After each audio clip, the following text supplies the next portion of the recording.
ലാ തുൽഹിക്കും അംവാലുക്കും, നിങ്ങളെ സമ്പത്ത് നിങ്ങളെ തെറ്റിക്കരുത്, നിങ്ങളെ സമ്പത്ത് നിങ്ങളെ ജോലിയാക്കരുത്. വലാ ഔലാദുക്കും, നിങ്ങളെ സന്താനങ്ങളും അൻ ദിക്രില്ലാ, അള്ളാഹുവിനെ ഓർക്കുന്ന മാർഗങ്ങളിൽ നിന്ന്, അള്ളാഹ് പറഞ്ഞ വിഷയങ്ങളിൽ നിന്ന്, അള്ളാഹു കൽപ്പിച്ചതിൽ നിന്ന് തെറ്റിപ്പോകാൻ അതൊരു കാരണമാകരുത്. സമ്പത്തും സന്താനങ്ങളും നന്മയിലേക്കുള്ള കാരണമാകണം. ആ നിലക്ക് അവര് സ്വർഗത്തിലേക്ക് നമുക്ക് മാർഗമാകണം, വഴിയാകണം. അതിന് പറ്റുന്ന മക്കളാകണം നമ്മുടെ മക്കള്.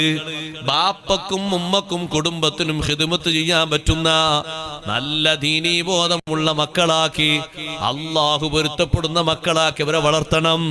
അപ്പൊ പിന്നെ അള്ളാഹുവിന്റെ ദിക്റിൽ നിന്ന് മക്കൾ കാരണമായി നമ്മൾ തെറ്റിപ്പോകൂല, സമ്പത്ത് കാരണമായി നമ്മൾ തെറ്റിപ്പോകൂല. അതിനുള്ള ഒരു വിഷയം സഹോദരങ്ങളെ നമ്മൾ ഓരോരുത്തരും ജീവിതത്തിൽ നിർബന്ധമായും പാലിക്കണം.